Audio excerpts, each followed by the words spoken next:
جنازے کے رکن دو ہیں، نماز کے بھی ارکان ہیں، اور ارکان جو ہوتے ہیں مثلا نماز کے جو ارکان ہیں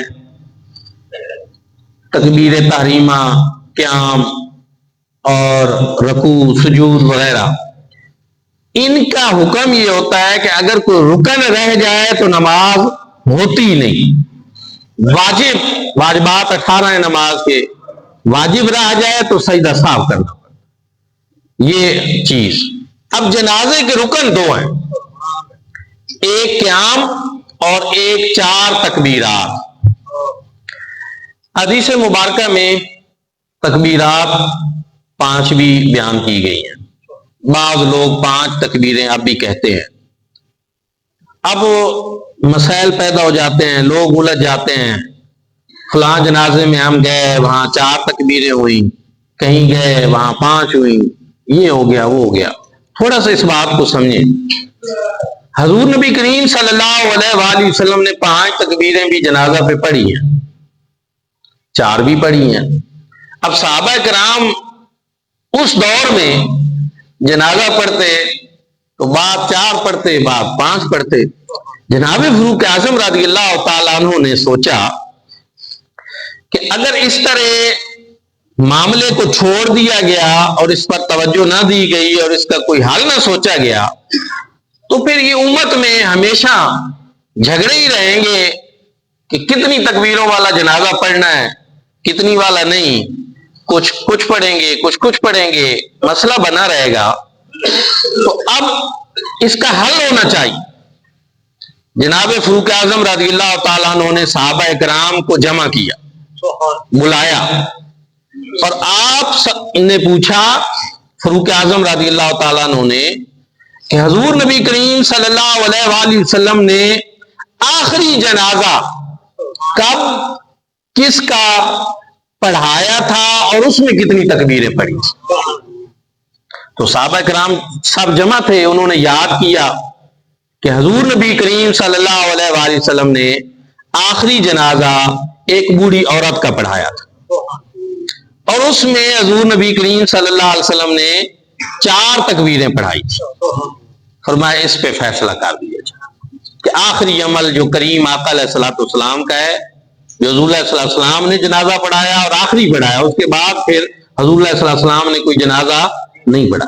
تو 4 پہ حضور علیہ الصلوۃ والسلام نے معاملہ ختم فرمایا۔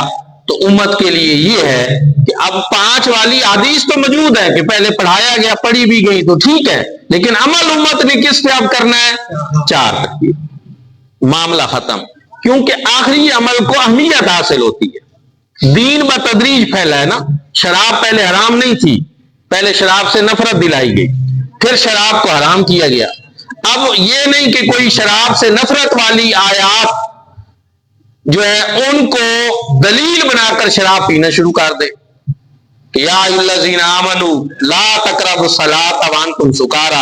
یہ قرآن میں آیت ہے کہ جب تم نماز پڑھنے لگو اگر تم نے شراب پی ہوئی ہو تو نماز کے قریب مت جاؤ۔ تو اب کوئی کہے کہ قرآن میں شراب کا جواز ثابت ہے کہ بس نماز کی حالت میں نہیں پینی، ویسے پی لیں، تو اس کو بتایا جائے گا کہ پہلے نفرت دلائی گئی شراب سے، کیونکہ زمانہ جاہلیت تھا، ہر کوئی پیتا تھا۔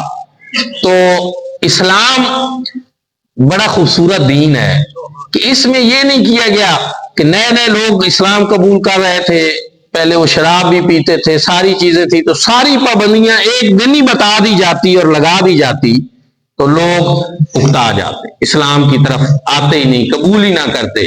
اسلام نے حکمت عملی سے پہلے کیا کیا؟ نفرت دلائی کہ یار چلو اس میں کوئی تو ایسی بات ہے کہ یہ پڑھ کر ہم نماز نہیں پڑھ سکتے، تو اس کا مطلب یہ کہ اچھی چیز نہیں ہے۔ جب ذہن بنانا اتنا کہ یہ اچھی چیز نہیں ہے تو اسلام پھر غالب بھی آتا گیا۔ تو اللہ پاک نے حکم فرما دیا کہ انما الخمر والمیسر والانصاب والازلام رجس من عمل الشیطان۔ بعد حکم دے دیا کہ شراب حرام ہو گئی۔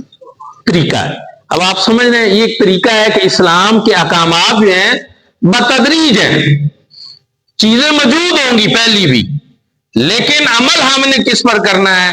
کہ جو آخری عمل ہے حضور نبی کریم صلی اللہ علیہ وسلم کا، چونکہ دین اب کامل ہوتا گیا اور اپنی آخری سطح پہ پہنچ گیا، تو حضور علیہ الصلوۃ والسلام نے جو آخری نماز جنازہ پڑھائی اس میں کتنی تکبیریں تھیں؟